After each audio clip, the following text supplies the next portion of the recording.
for educational critical review and reaction is the late, great Jordan Maxwell. And all kinds of strange things going on in the ocean, of the Atlantic Ocean.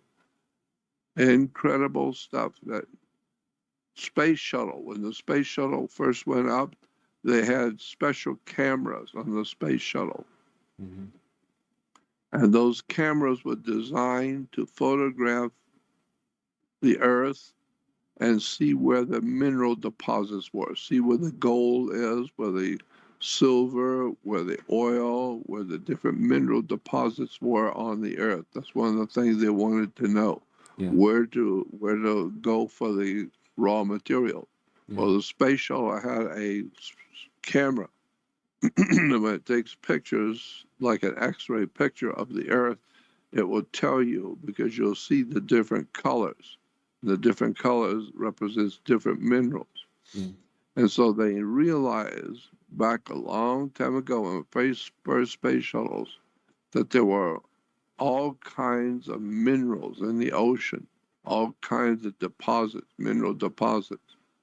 And they took pictures of the ocean for military. The military wanted to know, industrial, and the big industrial oil companies, etc. They wanted to know what's out there in the ocean.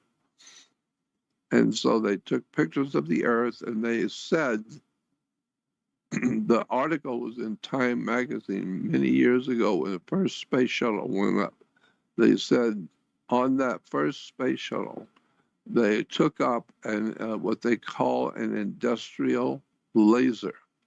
Mm-hmm. The article I still have. I had the article. It says the first space shuttle took up with it an industrial laser, the most powerful laser man has ever built.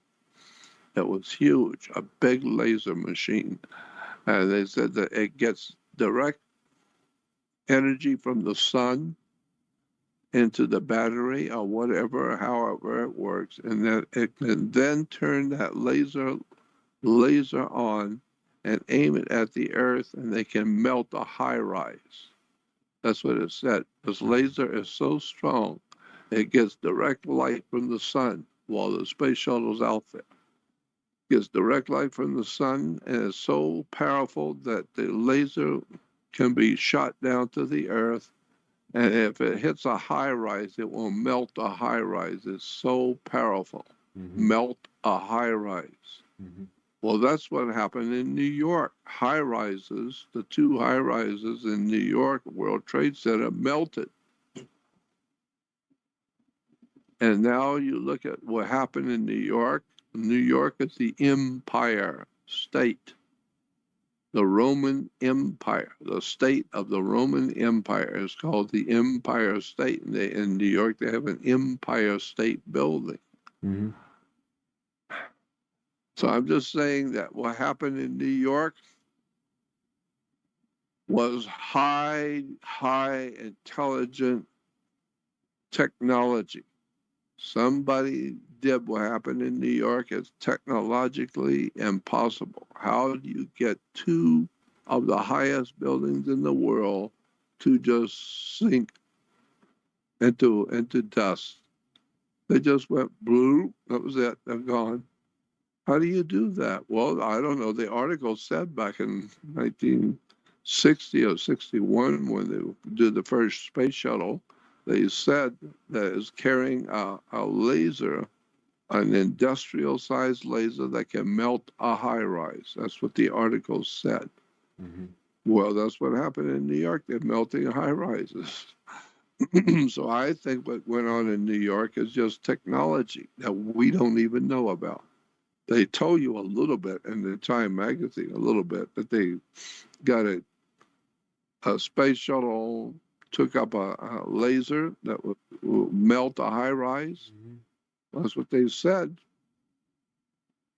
Well, what most people do not know about 9/11 and the collapse of the World Trade Center, when it collapsed, normally it's over 100, I think it was 105 stories high. It's over 100 stories high building.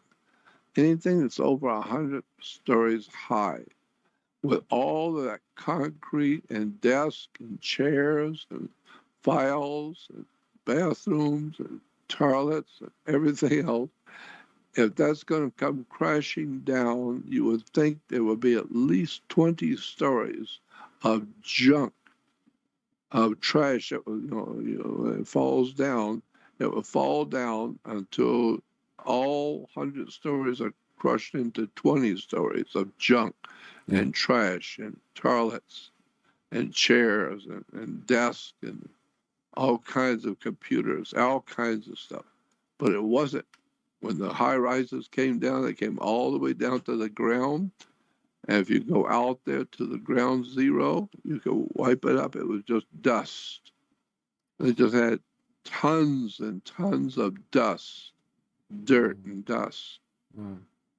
Where did the chairs and desks and all the bathroom fixtures and the lights and all the stuff that built into the high rise, where did it go? It's gone. It's just dust.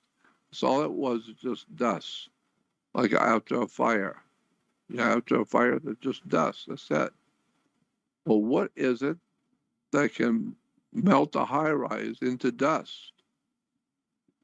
Some kind of high rise, some kind of high technology melted the high rises in New York into dust.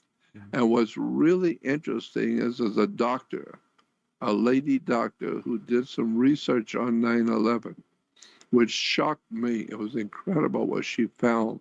She's got pictures on her website of cars, automobiles that are half a mile away, 4 or 5 blocks away.